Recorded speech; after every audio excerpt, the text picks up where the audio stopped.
Olá, bem-vindo ao canal Aprendendo Senhora, e hoje nós vamos aprender sobre a crise de 2008 nos Estados Unidos.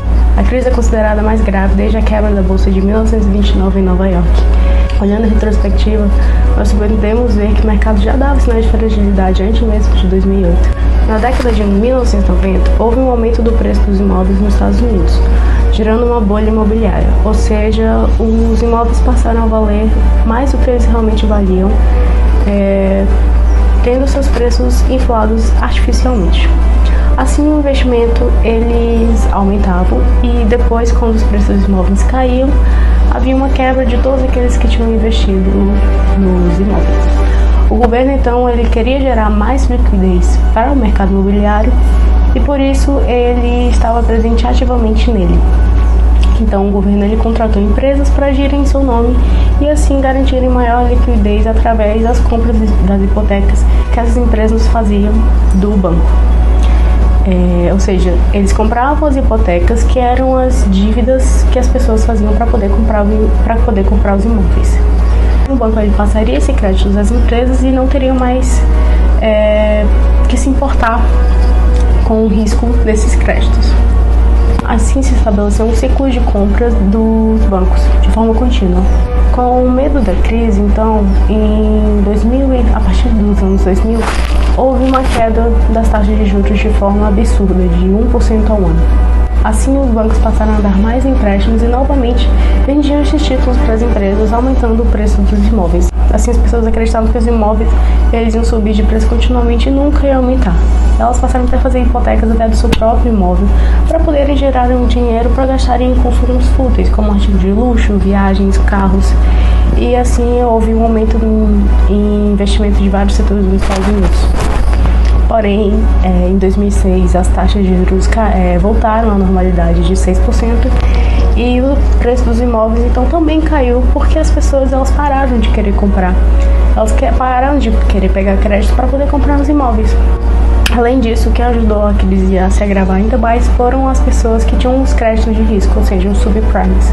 Ou seja, eram aquelas pessoas que elas não poderiam pagar os empréstimos e por isso o banco não deveria conceder-los o empréstimo, mas dava o empréstimo de qualquer forma porque eles tinham pressão do governo para dar.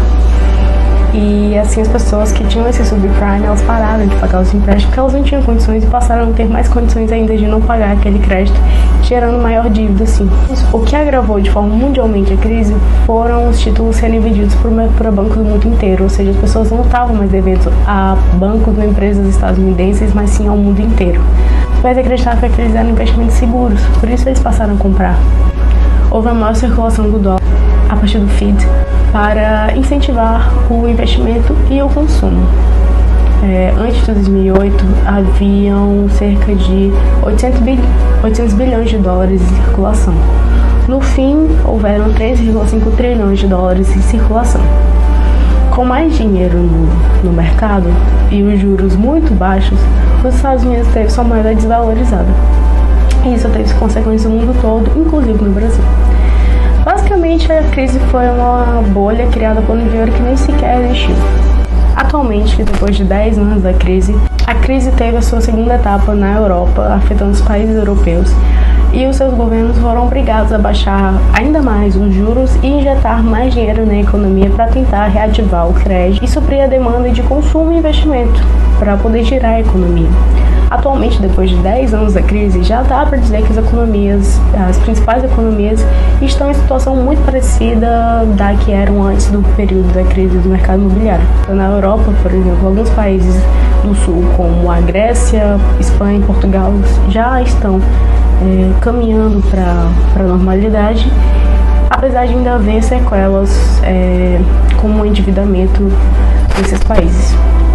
A China, por exemplo, também reagiu à crise com uma expansão vigorosa do crédito, teve um endividamento de 200% do PIB.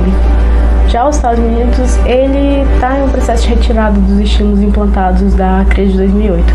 Os juros estão subindo, o dólar está se valorizando e o pleno emprego voltou ao país e a economia continua crescendo.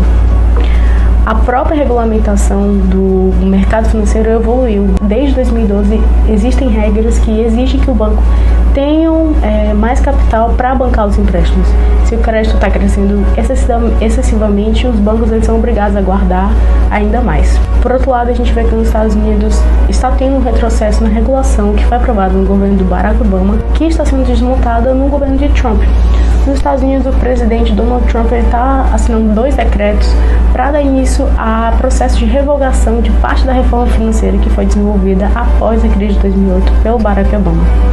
O objetivo da lei que Trump está assinando é aumentar a regulação e a supervisão que estão sujeitas às grandes instituições financeiras, de forma a evitar que decisões arriscadas como as que estiveram na base da crise financeira de 2008 aconteçam. Se você gostou do vídeo, não esquece de dar aquele joinha para ajudar o canal a crescer e de se inscrever também. Nos vemos no próximo vídeo. E aí, gostou do vídeo? Então assine o canal e dá aquele joinha.